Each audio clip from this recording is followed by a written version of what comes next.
A gente teve um período aí que falar de orixá, falar de macumba, se distanciou um pouco do carnaval, né? As escolas pararam de falar de candomblé, pararam de falar de orixá. A prefeitura criou até prêmio para aquela escola que tivesse o melhor discurso, que tivesse o melhor desenvolvimento, que retornasse às tradições africanas. E aí, de repente, Exu fica na moda, ganha um carnaval. E existem dois lados. Um lado que fala que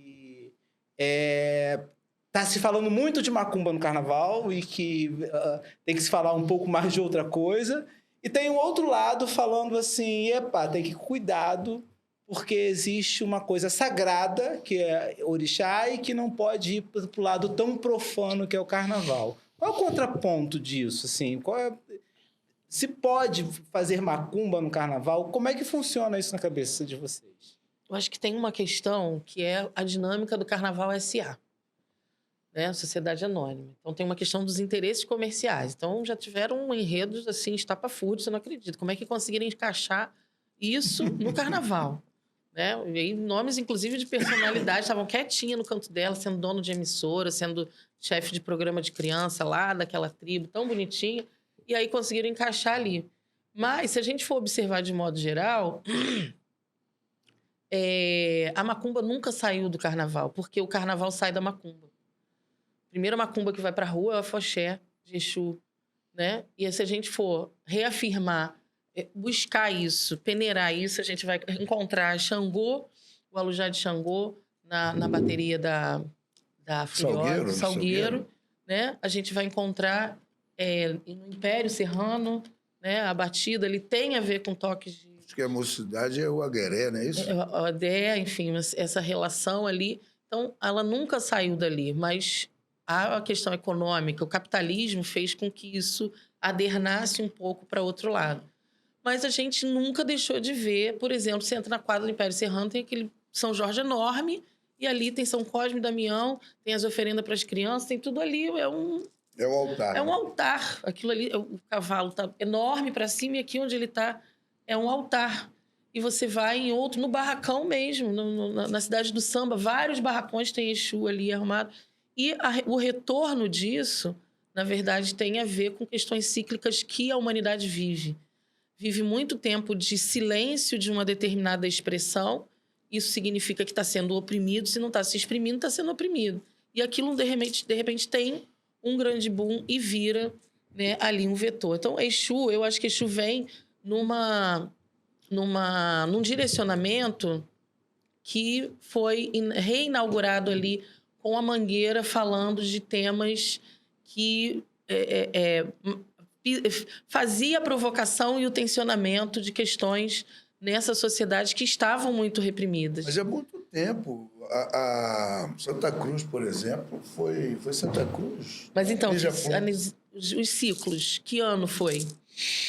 A Ana Paula foi estandarte de ouro, uma alegoria que ela fez com um Exu, que ela foi estandarte de ouro na Beija-Flor, se não me engano, já fazia Exu. A Santa Cruz fez também Exu. Acho que várias escolas fez Exu. E é isso que você colocou. Eu acho que o carnaval vem da tradição cultural de matriz africana. E eu acho que é importante a gente colocar qual é o nome dessas agremiações carnavalescas, né? Grêmio Recreativo, Escola de Samba, né? Cara, eu acho que a Escola de Samba tem um papel importantíssimo e eu já dizia isso quando a Unido da Tijuca, o Império foi Unido da Tijuca, fez o Agudá, lembra o Xaxá? Unido da Tijuca.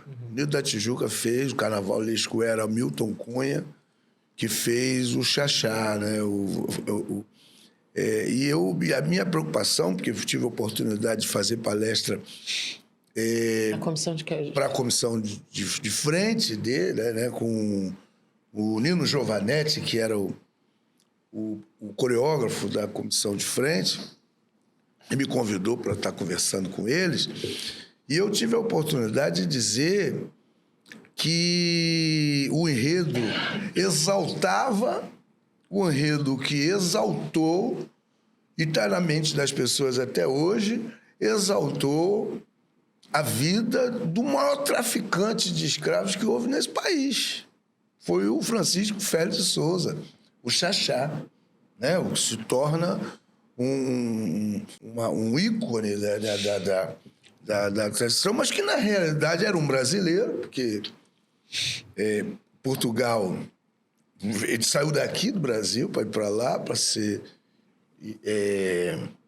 E lá ele é o responsável por fazer o tráfico de escravos no Brasil. E esse cara foi exaltado aqui no Brasil através da A importância de você estar falando, eu estou lembrando aqui, na década de 90, um professor de história fez um levantamento de vários sambas enredos e dentro da história aplicou, formulou esse livro, né? Na verdade, ele junta os sambas enredos que ele entende que contribui com a disciplina dele e os que contam a história Não existia a Lei 10.639, isso era uma discussão ainda distante, e ele juntou isso e, realmente, esse período traz uns desserviços da própria papel da escola de samba.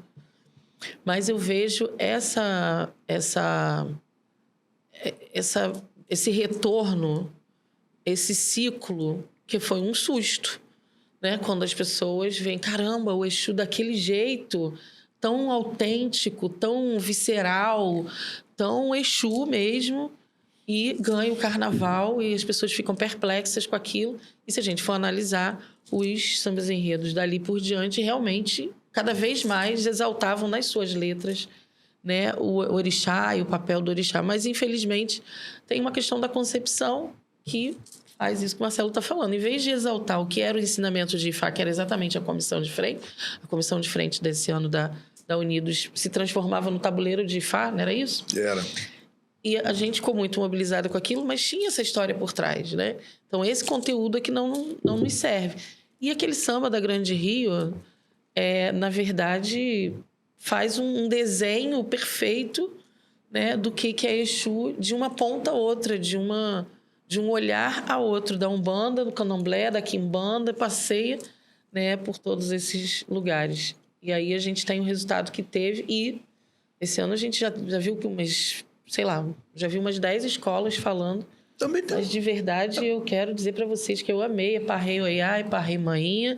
Quando o verde encontra o rosa, toda preta é rainha. Isso aí ficou lindo. Agora, é claro que a gente precisa levar em consideração que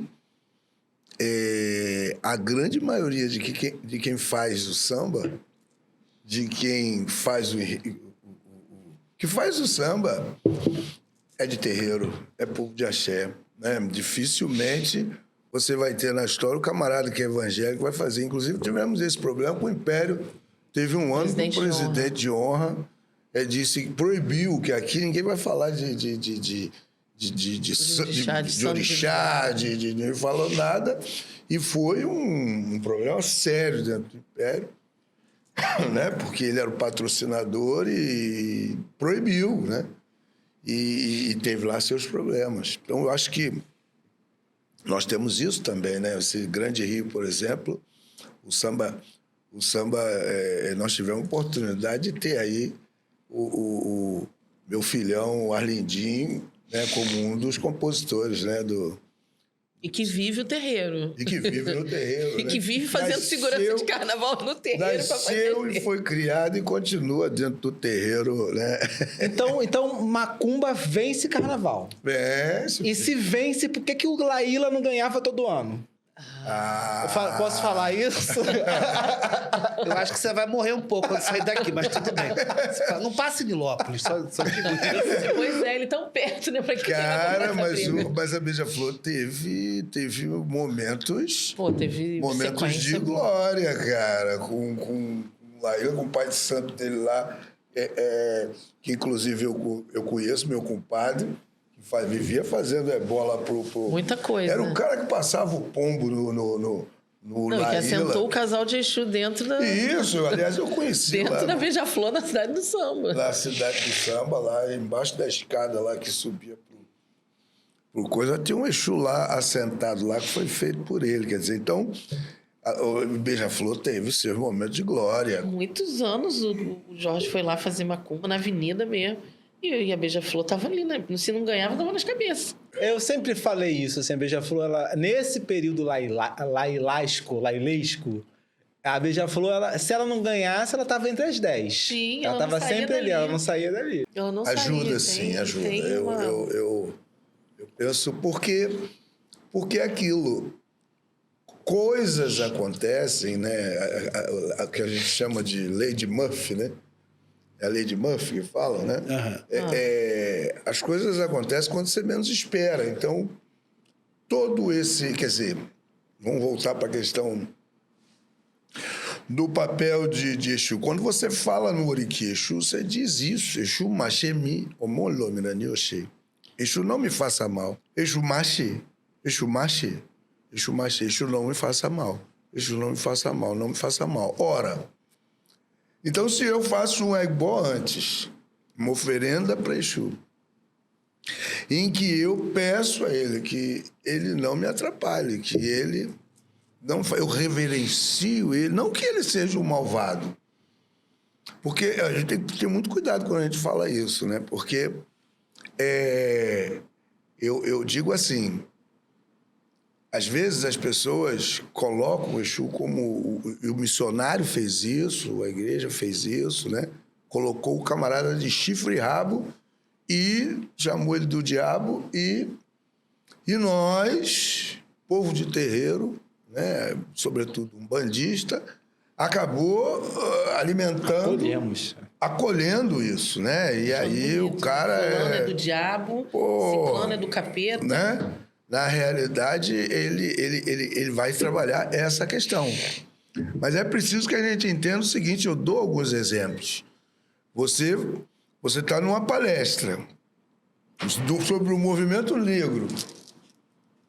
E aí, digamos que, de repente, você tem sentado na plateia o Abdias do Nascimento. E você não reverencia a presença do cara... Cara, ele vai fazer uma pergunta que vai te botar em papos de aranha, não é verdade? Por quê? Porque o cara está sentado ali, o cara que foi um ícone, você não pode falar dele, não poderia falar do Caó, estou falando de pessoas dessa natureza que já foram, né? Para poder dar o exemplo, mas eu poderia citar algumas pessoas presentes, né? Vivas aqui no AIE ainda, né? Que tá ali, aí o cara te bota uma casca de banana, fomenta um ou outro, e acabou acabou com a tua graça. Assim é Exu, né? Exu, ele é para nós considerado, e eu acho que é importante a gente deixar claro isso, frisar isso, Exu, para o povo iorubá, ele é cultuado em todos os momentos.